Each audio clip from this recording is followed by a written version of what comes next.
Setelah gue bikin video Honor 400 Pro kemarin, banyak juga yang penasaran sama versi regulernya. Jadi langsung aja gue bawa HP ini beraktivitas dari pagi sampai malam, buat tahu daya tahan baterainya. Terus fitur-fitur AI-nya beneran kepake atau gimmick doang? Dan komplain gue sama HP ini apa aja? Yuk kita bahas.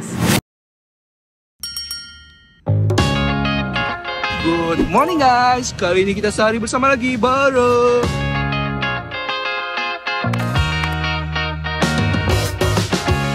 Impresi gue sama HP ini, looks-nya sih terlihat mewah ya. Warnanya mirip banget kayak iPhone 16 Pro Max gue ini. Cuma ya saat pegang HP-nya, feel genggam jelas beda. Untuk back-nya sama-sama dari glass, tapi frame-nya bermaterial polikarbonat. Ayo, mungkin para sosialita yang tabungannya belum cukup bisa lirik HP ini dulu. Karena secara looks emang udah mirip. Belum lagi fitur AI-nya yang rame ya. Dan sekejap gue bakal tunjukin ke kalian. Terus dari sisi ukuran, HP 6,5 inch ini agak unik sebenarnya. Nggak segede HP normal zaman now, tapi nggak bisa dibilang compact juga. Habis itu termasuk tipis di 7,3 mili dan enteng juga 184 gram. Lanjut ke bagian depan yang punya layar flat dengan bezel tipisnya ini. Pokoknya kalau dilihat depan belakang, HP ini bakal nambah kegantengan sekitar 35,87%. Ikan bye-bye. Bye-bye. Yaudah, nggak. BTW kalau kita foto zoom di atas 15 kali, nanti bakal keluar icon AI gini ya. Yang artinya kalau aktif, gambarnya bakal dibikin lebih jelas sama AI. Dan hasilnya kalau gue bandingin sama yang biasa, ada kelihatan bedanya sih. Walaupun bukan yang sampai berubah gimana ya, jangan ngarep jadi... Oke guys, jadi kali ini kita mau ke mana? Beli oleh-oleh ya, karena mau balik Jakarta gua besok apa lusa. Oh ya guys, kita update dulu. Sekarang jam 9.41, baterai ada di 94%. Kita mau cari makan dulu. Ini bentar. Aku punya surprise buat kamu. Surprise apa? Kamu kan suka Korea-Koreaan kan? Ya. Artis Korea yang paling kamu pengen ketemuin siapa? Bryce Wonbin. Wonbin? Ya, kenapa kamu mau beli aku tiket konser VVIP ya? Aku kayaknya mau...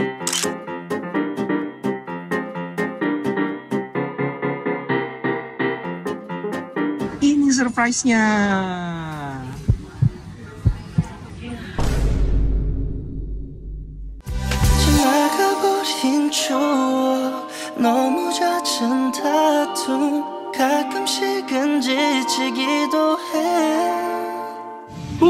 Kenyang.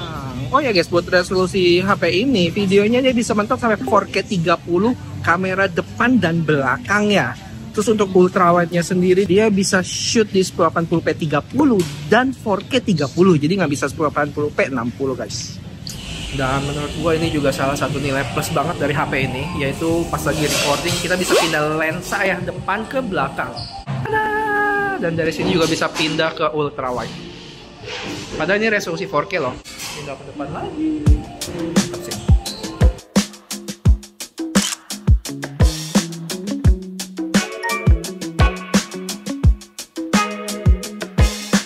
Salah satu yang kalian mesti tahu tentang HP ini dan kurang mengenakan adalah haptic feedback-nya. Getarannya sih nggak terlalu lemah, cuman nyebar aja jadi kurang mantap. Oh ya guys, gue baru ngeh kalau ultrawide HP ini bisa autofocus ya. Lihat tuh, bulu-bulu monyet gua bisa fokus dengan sangat tajam. Foto ya. Ini dia fitur yang nggak bikin khawatir kalau foto di tempat rame. Tinggal kita AI eraser aja orang-orang di belakang. Dan kemarin gue juga sempet cobain di kondisi rame banget pas mau masuk pesawat. Dan lihat deh, bisa jadi kosong gitu. Gambarnya pun masih kelihatan cukup real loh. Edan sih. Terus ada satu lagi yang menurut gua cukup underrated ya. Padahal lumayan ngebantu lo, apalagi buat content creator. Yaitu AI outpainting. Saat gua pengen bikin thumbnail YouTube, tapi fotonya cuma ada 3:4. Solusinya ya tinggal di outpainting aja. Pilih yang 16:9 dan nanti bakal di-generate bagian kanan sama kirinya. Atau enggak, pas mau foto di IG story, biar full layar daripada di zoom jadi sesak gini, mendingan di outpainting dulu, jadi lebih proporsional. Habis itu ada AI cutout yang bisa pindahin dan gede kecilin objek. Terus remove reflection juga ada dan banyak lagi. Ibu-ibu mau belanja dulu guys ke Sensyong. Gue baru nggak. Perpindahan lensanya nggak ada animasi gitu. 2 hours later. Udah belanjanya? Udah. Yaudah, Misa dulu ya. Aku mau COD-an HP.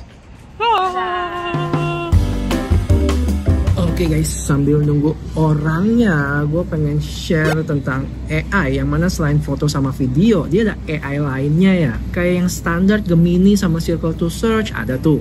Kalau buat translate pun juga ada ya, dan untungnya udah support bahasa Indonesia. Kalau buat ngetik-ngetik, dia ada yang namanya kalau nggak salah AI Writing. Jadi nggak bergantung sama keyboard yang kita pakai sama apps-nya. Asalkan ada teks dan bisa kita highlight. Nanti tinggal cari AI Writing. Terus di dalamnya ada beberapa fitur, kayak misalnya Compose, yang mana kita kasih suatu topik, nanti si AI bakal generate kata-kata dari topik tadi.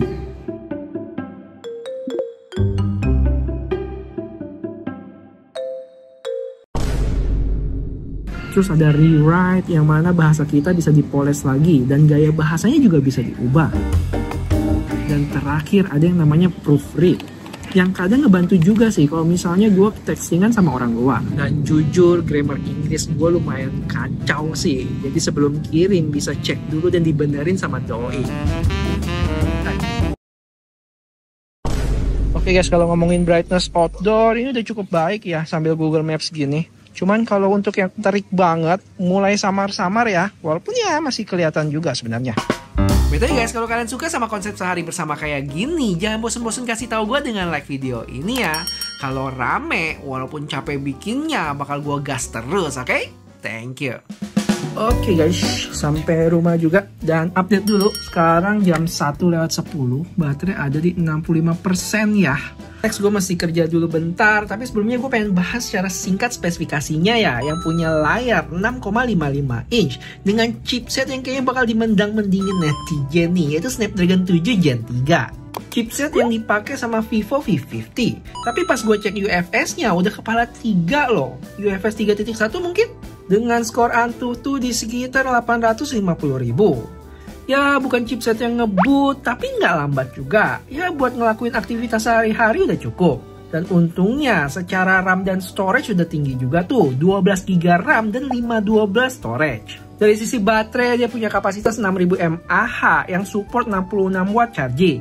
Dan tentunya udah pakai teknologi silicon baterai. Dan kalian tahu nggak sih, brand HP yang pertama kali memperkenalkan teknologi ini ada Honor loh, di Honor Magic 5 Pro di tahun 2023. Terus buat kamera dia punya lensa utama 200 megapiksel ya, sama persis kayak varian Pro-nya udah sempat gua review kemarin tuh. Habis itu ultrawide 12 megapiksel berautofokus, jadi kalau mau shoot makro juga bisa. Dengan selfie 50 megapiksel. Terakhir buat spek lainnya, HP ini udah HP 5G.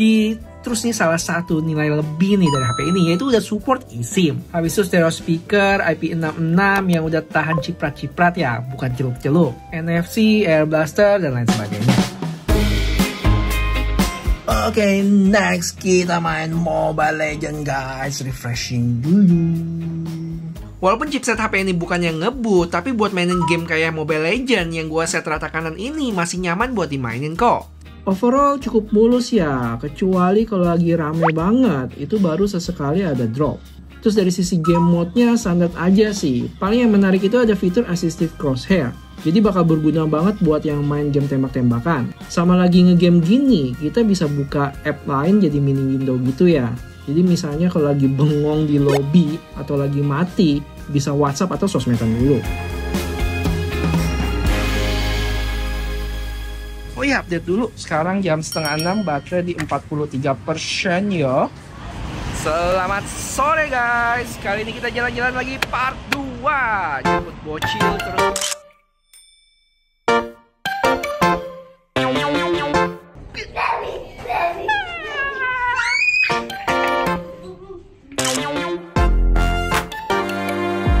Itu salah satu fitur favorit gue di HP ini yang berhubungan sama kamera, yaitu hardcore. Jadi dia kayak color profile gitu yang ada 3 macam, vibrant, color, dan jagoan gue klasik. Bisa dilihat tuh hasil-hasil jepretannya. Oh ya, jadi gue tadi dikasih bocil ini nih. Aduh bentar, gue kasih lihat. Kasih prakarya sama dia. You are my hero papa. Coba gue iseng kita image to video ya.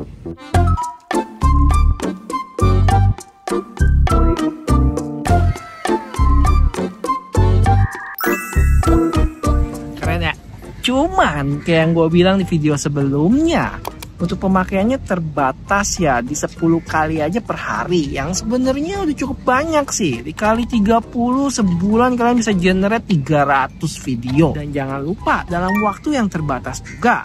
Sampai kapan gue juga kurang tahu ya, tapi kemarin ada yang komen katanya 2 bulan doang. Cuman pas gue cari referensi di website resmi atau mana nggak ketemu sih. Setelah batas waktunya habis pun nggak tahu ya apakah kita mesti bayar atau nggak bisa dipakai sama sekali, masih gelap dah. Kalau kalian ada yang tahu boleh tolong share di komen ya. Terus hasil video tadi kalau mau ditransfer ke iPhone juga gampang ya. Sama kayak di beberapa brand Android lainnya, kita mesti install app terpisah di iPhone yang namanya Anar Connect. Habis itu kalau mau kirim tinggal pilih share dan iPhone kalian bakal nongol di sini.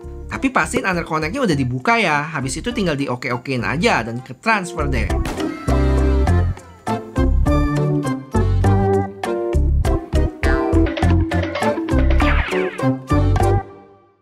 Sudah gelap. Sekarang kita mau cari makan dulu guys. Dan update sejenak. Sekarang jam 7:30. Baterai ada di 27% ya.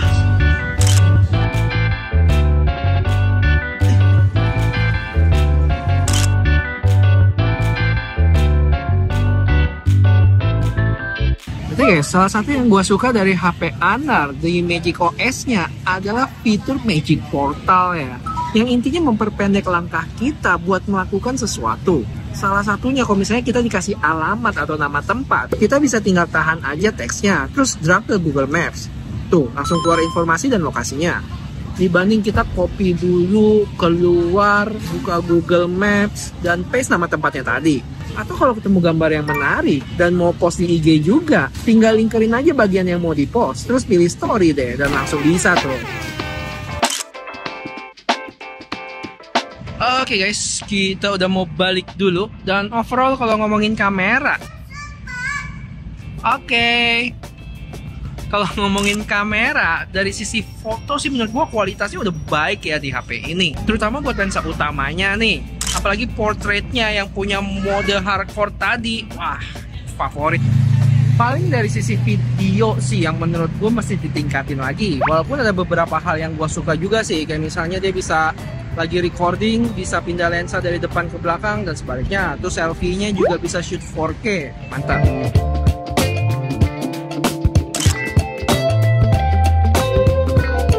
Akhirnya selain iPhone ada HP lain yang punya fitur anti mabok ini. Karena buat gue cukup ngebantu banget ya, namanya Motion Sickness Relief. Jadi saat aktif nanti bakal banyak bulatan-bulatan yang ngikutin pergerakan mobil pakai sensor gyronya. Ayo, ada yang sama kayak gue kalau pakai HP di dalam mobil bakal mabok? Kalau iya, cobain deh, cukup meminimalisir rasa maboknya.